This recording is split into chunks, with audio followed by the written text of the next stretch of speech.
할렐루야. 네, 반갑습니다. 이렇게 말씀으로 함께 나누고 하게 되어 감사합니다. 여기에 서서 이제 말씀을 들고 우리 성도님들의 얼굴을 뵈니까 하나님의 얼굴을 뵌 것 같습니다. 네. 많이 들어본 멘트 아닌가요? 야곱이 이제 에서에게 장자권을 가로채고 나서 멀리 피신했다가 죽을지도 모르지만 어찌됐든 다시 고향 땅으로 돌아오게 됐을 때 처음 형 에서의 얼굴을 보고 했던 말이 형님의 얼굴을 보니까 하나님을 배운 것 같습니다 라고 말을 했었습니다. 그 말을 이제 어떤 성경학자는 원래 야곱의 성품처럼 위기를 모면하기 위한 입에 발린 말이다 라고 해석하는 경우도 있고, 아니면 그 전에 이미 야복강에서 하나님으로부터 한번 침을 당하고 삶이 바뀌었기 때문에 그거는 진심에서 나온 말이다 라고 해석하는 경우도 있습니다. 저는 그 대사를 보면서, 그 멘트를 보면서 이런 생각을 했습니다.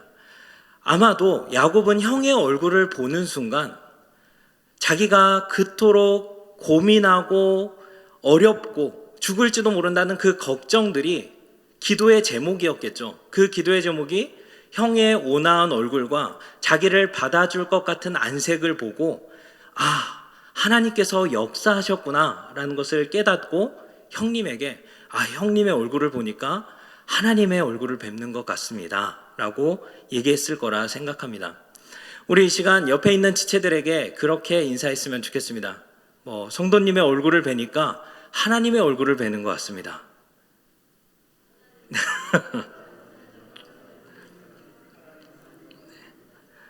네, 선뜻 나오는 말은 아닌 것 같아요. 그런데 중요한 것은 우리가 이것이 하나의 이빨린 말이 아니라 우리 모두가 서로에게 하나님의 응답이 되고 교회다움의 표본이 되고 우리가 바로 하나님은 사랑이시다라는 증거가 되어지는 저와 여러분 되시길 주님의 이름으로 축원합니다. 오늘 말씀은 이제 호세아서입니다. 호세아는 우리가 알다시피 이스라엘의 선지자였습니다. 구약의 선지자는 일반적으로 하나님의 말씀을 대신 전하는 사람이었습니다. 그런데 하나님은 호세아에게 내 말을 전하라고 하지 않았습니다. 하나님은 말씀을 전하는 것 대신에 호세아에게 특별한 행동을 요구하고 있는데 그것은 음란한 여인과 결혼하라는 것이었습니다. 우리 한번 2절 말씀 다시 함께 봉독하도록 하겠습니다. 시작. 여호와께서 처음 호세아에게 말씀하실 때 여호와께서 호세아에게 이르시되 너는 가서 음란한 여자를 맞이하여 음란한 자식들을 낳으라. 이 나라가 여호와를 떠나 크게 음란하니라 하시니. 상식적으로 하나님의 사람에게 가정을 이루라고 하면 어떤 가정을 이루라고 할까요? 믿음의 가정, 신앙의 본보기를 보여줄 수 있는 신앙 명문가를 이루라고 할 텐데 하나님은 음란한 여인인 고멜과 결혼하라고 말합니다.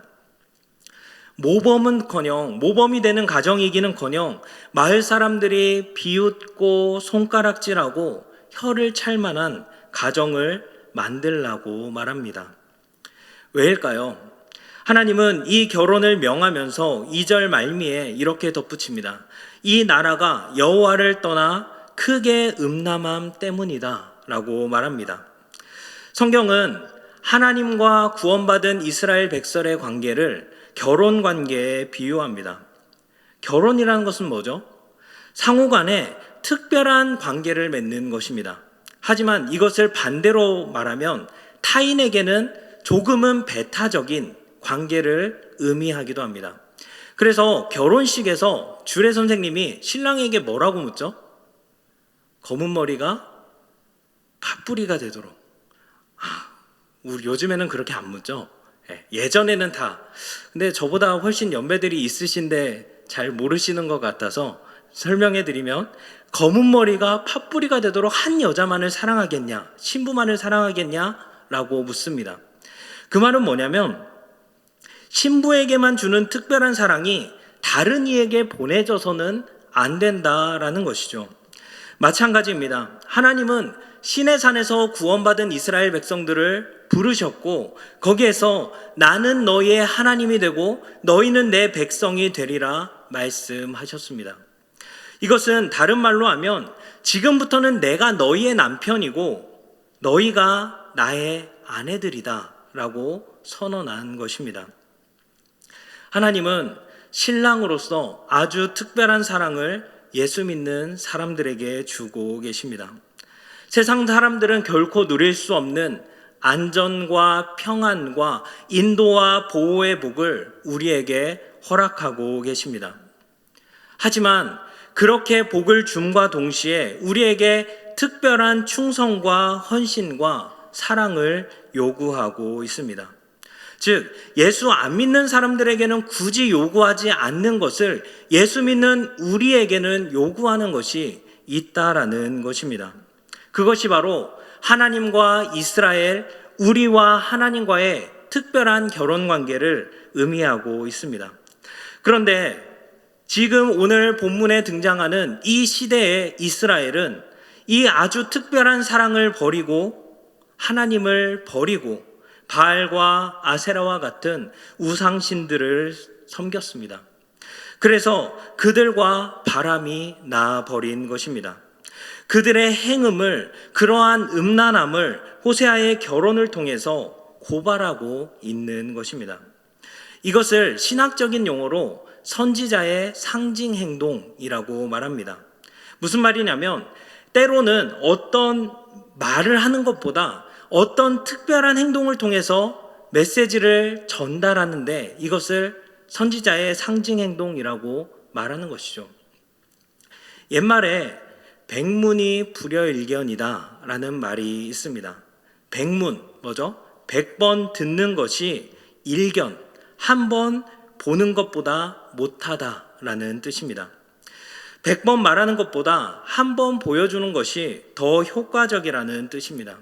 우리도 그렇지 않나요?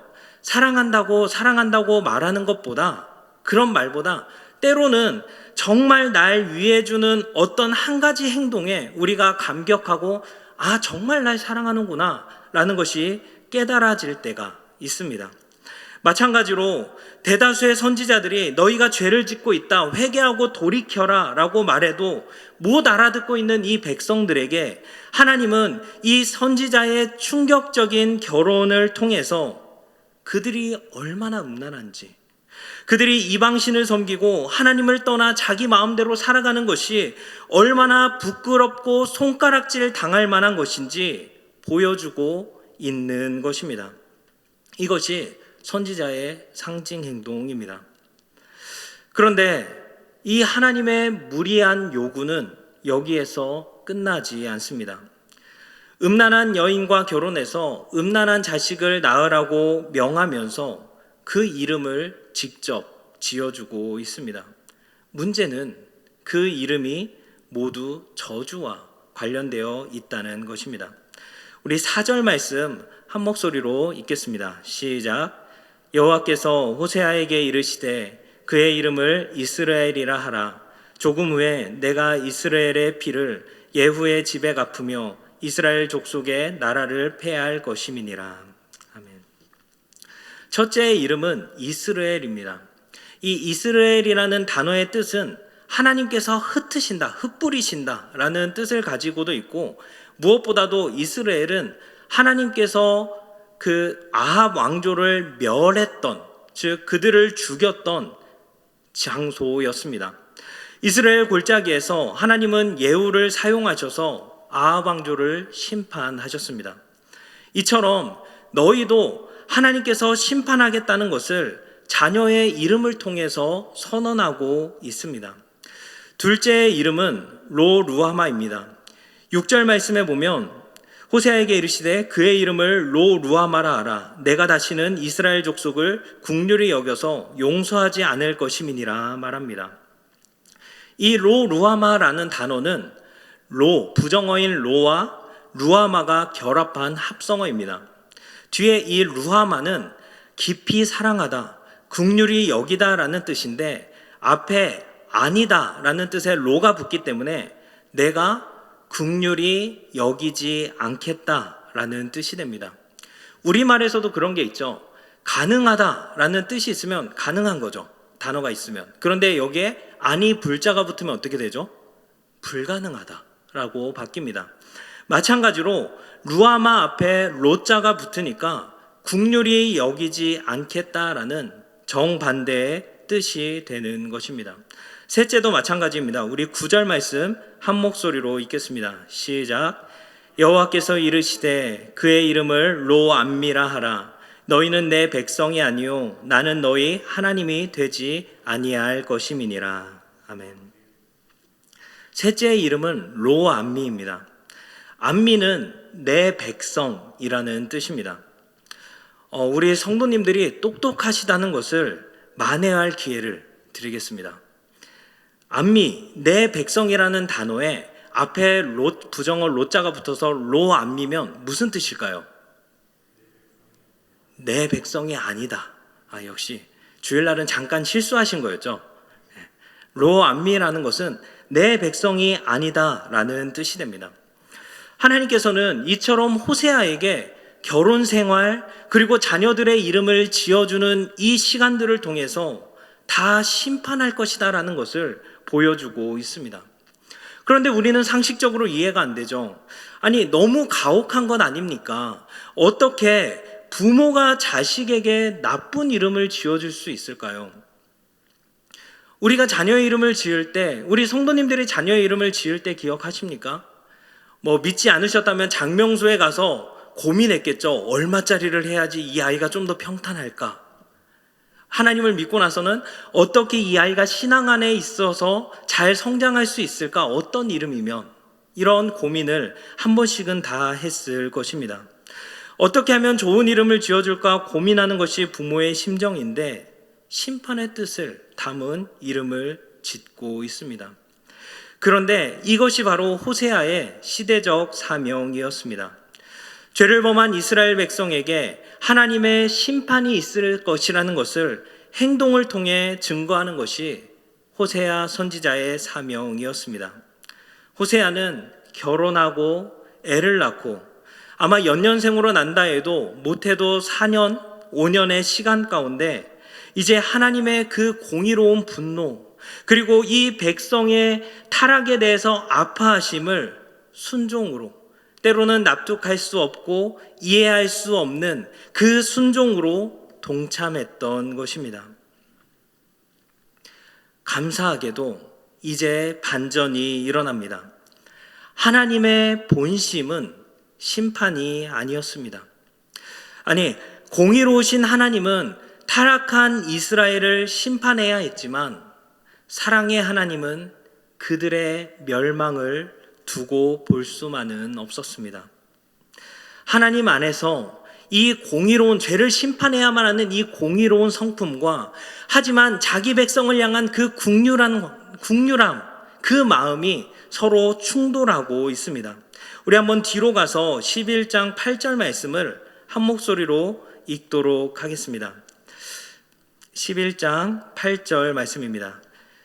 시작. 에브라임이여 내가 어찌 너를 놓겠느냐? 이스라엘이여 내가 어찌 너를 버리겠느냐? 내가 어찌 너를 아드마같이 놓겠느냐? 어찌 너를 스보임같이 두겠느냐? 내 마음이 내 속에서 돌이키어 나의 국률이 온전히 불붙듯 하도다. 아멘. 여기서 아드마와 스보임은 소돔과 고모라가 심판받았을 당시에 함께 멸망했던 도시의 이름입니다. 즉 하나님의 공의는 이 에브라임, 이스라엘 역시도 심판받아 마땅한데 이 마음 깊숙한 곳에서부터 애끓는 심정이 있는 거예요. 그게 뭐냐면 바로 긍휼입니다. 이 마음 깊숙한 곳에서 이들을 그냥 버려둘 수 없다. 나와 특별하게 관계를 맺은 이들을 그냥 멸망당하도록 놔둘 수 없다라는 그 긍휼한 마음이 속에서부터 애끓고 애끓어 나오니까 이 두 마음이 충돌했는데 어떻게 돼요? 긍휼한 마음이 이기는 거예요. 그래서 그들을 회복시키겠다. 내가 그들을 구원시켜 주겠다. 그 마음을, 심판의 마음을 돌이키는 것입니다. 그러면서 하나님은 호세아에게 놀라운 반전을 보여주시는데, 다시 앞으로 돌아와서 1장 10절의 말씀에 보면 하나님께서 이스라엘 백성들을 영광스럽게 다시금 회복시켜 줄 것이라고 약속을 하고 있습니다. 우리 10절 말씀 함께 읽도록 하겠습니다. 시작.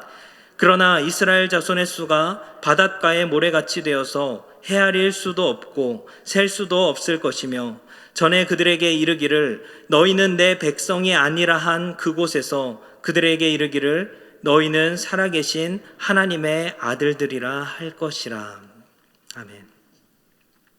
이스라엘의 자손의 수를 바닷가의 모래같이 되게 만든다 말씀합니다. 어디에서 나왔던 거죠? 하나님이 아브라함에게 하셨던 약속입니다.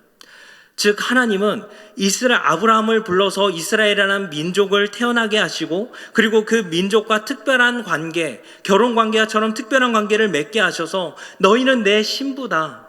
그러니 내가 너에게 특별한 사랑을 줄 테니까 너는 나에게 정절을 지켜달라. 특별한 충정과 순종을 해달라는 그 요구를 기억하고 있습니다. 그래서 비록 지금 이스라엘이 타락해서 하나님을 떠났지만 우리가 하나님보다 다른 것들을 더 사랑하며 한눈 팔고 하나님의 뜻대로 살지 못하는 모습이 있다 할지라도 우리를 긍휼히 여기시는 그 하나님의 마음이 더 커져서 옛날에 아브라함에게 했던 약속, 이스라엘 자손의 수가 바닷가의 모래같이 되어서 헤아릴 수 없을 정도로 많게 해주겠다는 그 약속을 기억해서 자신의 마음을, 그 긍휼의 마음을 약속에 못 박듯 붙잡아 놓고 있는 것입니다. 그러면서 이제 자녀들의 이름을 바꿔주고 있습니다. 우리 호세아서 2장 1절 말씀 함께 읽도록 하겠습니다. 시작. 너희 형제에게는 암미라 하고 너희 자매에게는 루하마라 하라. 아멘. 이름을 바꿔주고 있죠. 뭐가 빠졌죠? 로라는 단어가 빠졌습니다. 즉 너는 내 백성이 아니야, 나는 너희를 더 이상 긍휼히 여겨주지 않겠어 라고 말했던 거기에서 아니다라는 단어를 빼서 너희는 내 백성이야, 그리고 10절의 표현대로 하면 너희는 내 아들들이야 라고 말을 해주고 있고, 내가 너희를 긍휼히 여겨줄게 라고 약속하고 있습니다. 여기에 이 루하마가 오늘 설교의 제목이기도 하고, 그리고 제 첫째 아들의 이름이기도 합니다. 저 첫째 아들 이름이 루함입니다. 하나님께서 저희에게 6년 만에 생명이 찾아왔습니다. 그래서 하나님께서 이 소중한 생명을 어떻게 대해 주셨으면 좋을까 생각했을 때 딱 떠오르는 것이 긍휼이었습니다. 사실 그 긍휼하심은 지금까지 하나님이 저를 대해 주신 방식이기도 했습니다. 하나님의 긍휼하심이 아니었다면 저는 이 자리에 서 있을 수 없었습니다. 신학생들이라면 한 번쯤 꼭 읽는 책이 있습니다. 열린교회 김난준 목사님이 쓰신 자네 정말 그 길을 가려나. 혹시 목사님께서도 읽으셨나요? 네, 아마 목회자 지망생은 반드시 읽어야 되는 필독서, 신학생으로서 필독서였습니다. 그런데 저는 그 책을 읽으면서 좌절했습니다. 도무지 저랑은 자네 정말 그 길을 가려나 물으면서 제시하는 내용들이 넌 못 가라고 말하는 것 같았습니다. 그러면서 정말 이렇게 목회자로 살면 안 되겠다라고 해서 사실 목회를 그만둘 생각을 했습니다. 신학생을 그만두고 다른 길을 찾아봐야 되나? 라는 생각을 할 정도로 저에게 충격적으로 다가왔는데, 그때 그러면서 그냥 그만둘 수는 없잖아요. 그래서 기도하던 중에 제 마음 가운데 확신을 주어서 이런 부족한 저도 사용하시겠다라는 그 하나님의 음성을 듣고 나도 사역을 해야 되겠다, 나도 목회자의 길을 가야 되겠다라는 생각을 했던 기억이 납니다. 그런데 그런 기억이 있는지 이제 한참 전이죠. 신학생 때니까 벌써 10년이 넘는 시간이 전이었는데, 한 번은 우연히 서점에 갔는데 문득 그 책이 꽂혀 있는 것을 보면서 그때의 감정이 떠올랐습니다. 아, 정말 그 길을 갈 수 없는 저를 지금 이 자리까지 인도해 주신 것은 부족한 저를 참아주시고 용납해주시고 받아주셨던 그 하나님의 은혜가 없다면 저는 여기에 있을 수 없었구나. 저는 이 자리까지 올 수 없었구나라는 것을 깊이 깨달았던 시간들이 있습니다. 사실 저도 그런 긍휼히 여겨주신 것을 기억하며 제 아들에게도 저에게 보내주신 이 소중한 생명을 이 아이에게도 긍휼히 여겨주실 것을 기도하며 루암이라고 지었습니다. 사실 이것은 제 간증뿐 아니라 이 자리에서 예배하는 모든 성도님들의 고백일 줄 믿습니다. 우리의 행동으로 한다면 우리가 과연 하나님한테 용납받을 수 있을 만한 것이 무엇이 있을까요? 하루에도 수십 번 번복하고 신뢰의 한 부분조차 보이지 못하는 우리를 품어주시는 것은 하나님의 긍휼하심입니다. 하루에도 이렇게 살면 안 되지, 오늘은 좀 말씀을 읽어야지, 기도해야지, 이제 하나님 뜻대로 살아봐야지, 원수 사랑해야지, 양보하면서 살아야지, 이렇게 수많이 되는 다짐들을 해보지만 번번이 말뿐인 우리들을, 신뢰라고는 눈꽃만큼도 보인 적 없는 우리들을 여전히 품어주시고 이 자리에 다시금 있게 하신 것이 바로 하나님의 긍휼하심입니다. 우리가 이것을 알 때 우리는 순종할 수 있습니다. 이것을 알 때 우리는 제대로 신앙생활할 수 있습니다. 내 의와 내 힘과 내 열심이 아니라 하나님의 긍휼하심이 우리를 살게 만들고 우리로 이 자리에 불러주셨다는 그 사실을 안다면 우리는 이 땅에서 다른 존재로 살아갈 수 있습니다. 바로 예수님이 산상설교에서 말씀하신 것 같이 긍휼히 여기는 자는 복이 있나니 저희가 긍휼히 여김을 받을 것이다. 즉 너희가 긍휼히 여김을 받았기 때문에 이제 너희가 이젠 긍휼히 여기는 존재가 되어야 된다라고 말씀하고 있습니다. 호세아의 이야기는 단순히 이제 자녀들의 이름이 회복되는 것으로 끝나지 않습니다.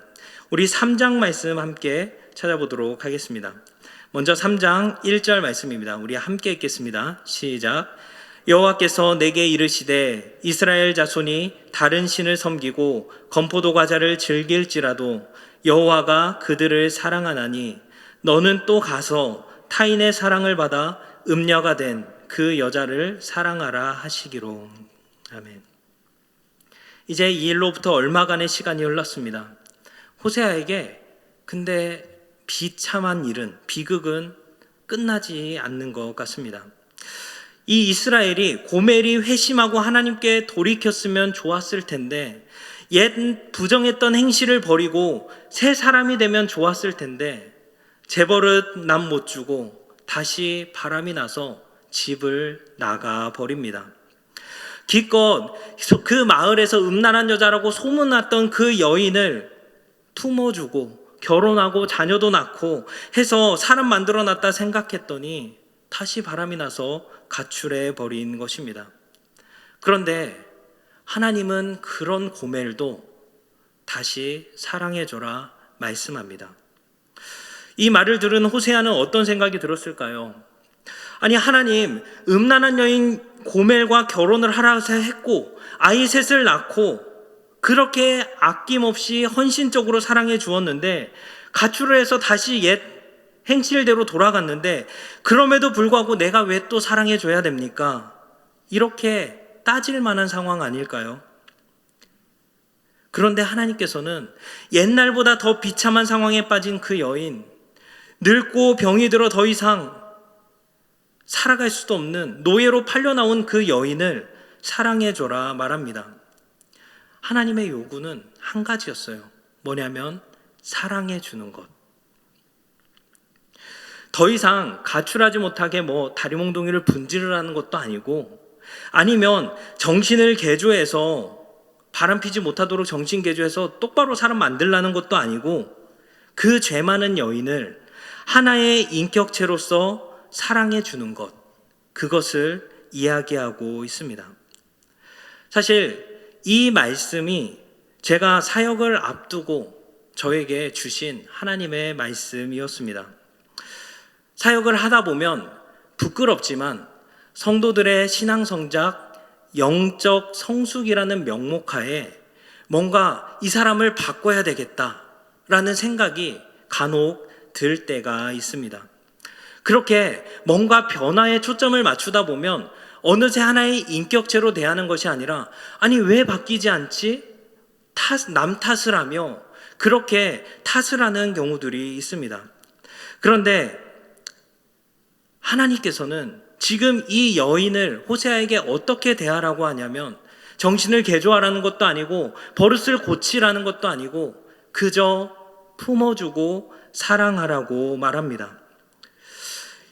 저는 이 말씀을 읽으면서 이 말씀을 묵상하고 마음 가운데 새기면서 내가 누군가에게 이런 사랑을 줄 수 있는 자가 되면 참 좋겠다.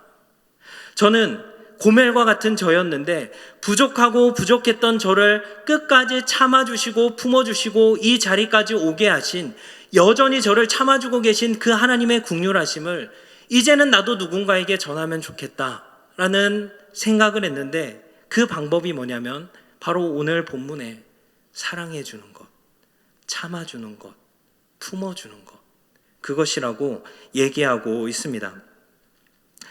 우리는 서로를 대할 때 우리가 한때는 고멜이었다라는 것을 기억하며 서로를 긍휼히 여길 수 있어야 합니다.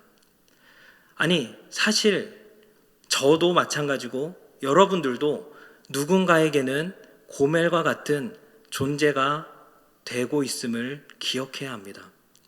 누군가에게 도저히 참아줄 수 없는 존재, 도저히 내 성향과 달라서 용납할 수 없는 존재가 때로는 우리 서로가 그렇게 될 수 있다라는 것이죠. 그런데 동시에 누군가에게는 고멜을 끝까지 사랑해주는 호세아가 될 수도 있음을 우리는 기억해야 합니다. 호세아가 고멜을 어떻게 사랑하는지 다음 장면에서 나옵니다. 우리 3장 2절과 3절 말씀 한 목소리로 읽겠습니다. 시작.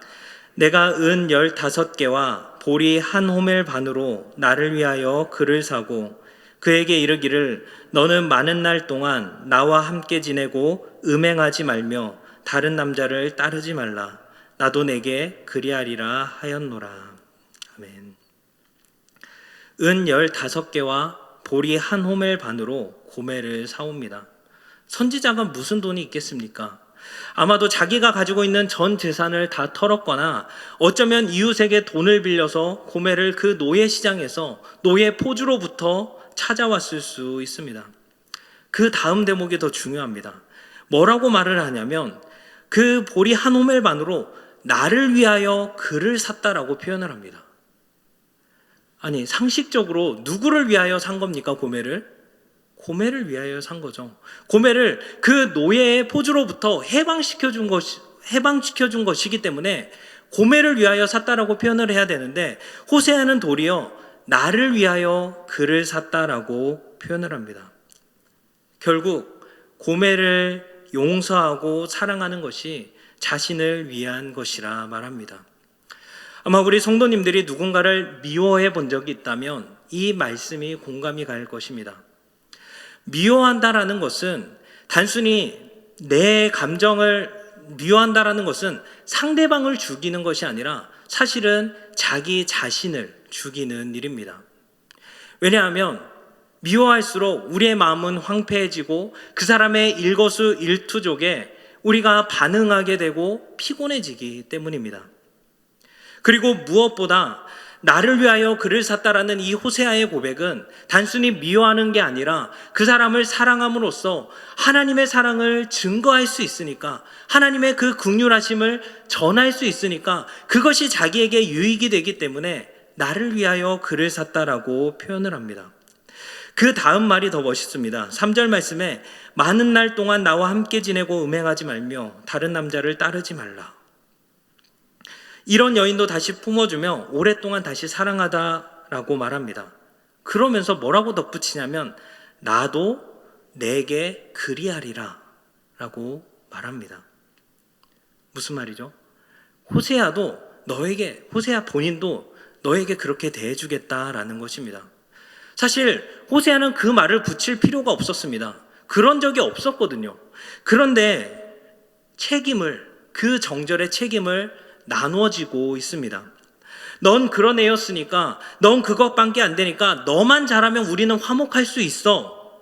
책임을 전가하는 것이 아니라 나도 내게 그리하리라 약속합니다. 사랑이란 이런 것이죠. 남 탓만 하는 것이 아니라 너만 잘하면 돼, 너만 잘하면 우리는 아무 문제 없어 라고 말하는 것이 아니라 그 책임도, 그 짐도 함께 지는 것입니다. 우리는 너무나도 쉽게 남에게 책임을 밀어두고 있습니다. 그 사람만 없으면, 그 사람만 아니면 나는 충분히 잘할 수 있는데 라고 말을 하는데, 정말 사랑하는 것은 무엇이냐면 상대방을 하나의 인격체로 보고 하나님의 형상을 입은 존재로 본다면 우리는 남 탓을 하는 것이 아니라 같이 책임도 함께 지고 사랑을 나눌 수 있어야 합니다.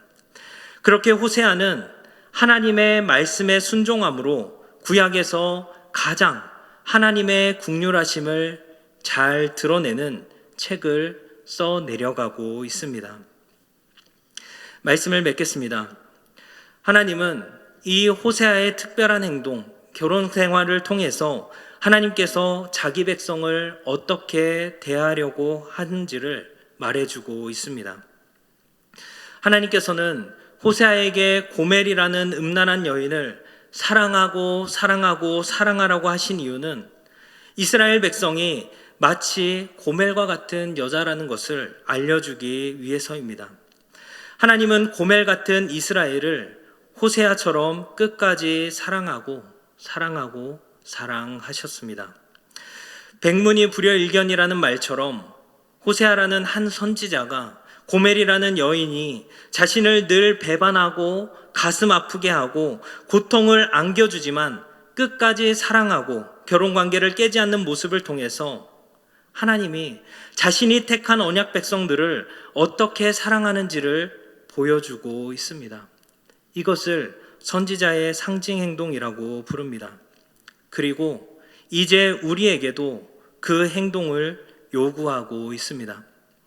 예수님이 산상설교에서 긍휼히 여기는 자가 복이 있다는 것은 하나님께 이미 받은 긍휼로 또 최후의 심판 때 긍휼을 입을 너희는 긍휼히 여기는 자로 살아야 된다는 것을 말씀한 것입니다. 그 수준이 어느 정도까지입니까? 호세아의 상징 행동처럼 때로는 이해가 가지 않고 때로는 납득이 안 되어도 그 말씀에 순종하며 타인을 향한 긍휼의 시선을 가질 정도로 긍휼을 베풀어야 합니다. 우리의 삶의 목적이 내 자신만 배불리는 삶이 아니라, 나를 위한 삶이 아니라 타인을 향한 이타적인 마음이 예수님을 믿는 사람들의 특징이 되어야 한다고 말씀하시는 것입니다. 그럴 때 우리는 호세아처럼 하나님의 긍휼하심을 가장 잘 드러내는 편지가 될 것입니다. 호세아의 순종이 구약에서 하나님의 긍휼하심을 가장 잘 드러내는 책이 되는 것처럼 우리의 순종이, 우리의 헌신이, 우리의 섬김이 이 영동중앙교회 안에서 하나님의 긍휼하심을 가장 잘 드러내는 그리스도의 편지 되시길 주님의 이름으로 축원합니다. 기도하겠습니다.